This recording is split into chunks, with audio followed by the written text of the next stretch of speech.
Another day, another basketball stories na naman ang pagkikwentuhan natin. At ang latest update sa pagkuha ng Dallas Mavericks kay LeBron James. At ang latest update sa mga ginagawang move ng Golden State Warriors ngayong offseason.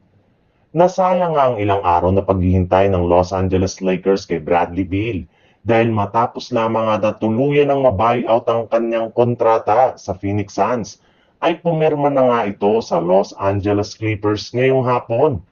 Naagawan na naman nga sila ng target ng Clippers kaya wala na nga silang ibang choice kundi maghanap na naman ng bagong player na kanilang kukunin sa mga susunod na araw ngayong offseason. At base nga sa pinakahuling inilabas na balita ngayong araw, isang defensive player nga daw po ang plano nilang kunin sa pamamagitan ng isang trade o di kaya sa free agency market. Marami pa rin naman ng mga magagaling na defensive player ang available ngayong offseason kagaya na lang ni Josh Okogie na isa sa ganap na unrestricted free agent matapos siyang i-waive ng Charlotte Hornets. Maaari rin naman nga dito na makuha ng Lakers sa trade market sina Matisse Thybulle at Drew Holiday mula sa Portland Trail Blazers na pareho nilang ginagawang available sa trade market sa mga susunod na araw.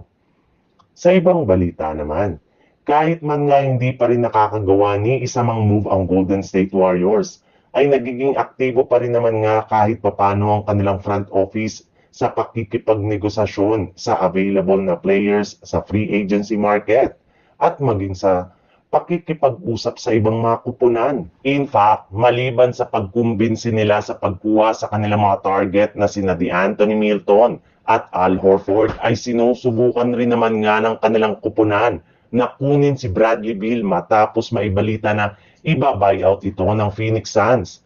In fact, ayon sa ibinulgar na balita, inoferan nga nila ito ng kontrata ng nagdaang araw.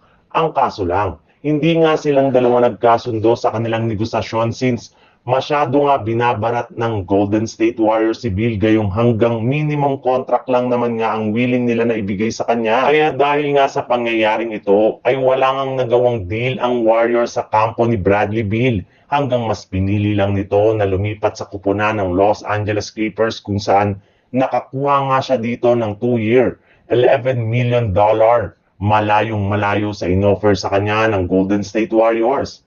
At sa paglabas nga ng ganyang balita ay hindi na nga naiwasan pa ng mga fans na magsabi na ang rason nga daw bakit wala pang nakuhang bagong player ang Warriors ay binabarat o tinitipid nga nila ang lahat ng kanilang mga target na players.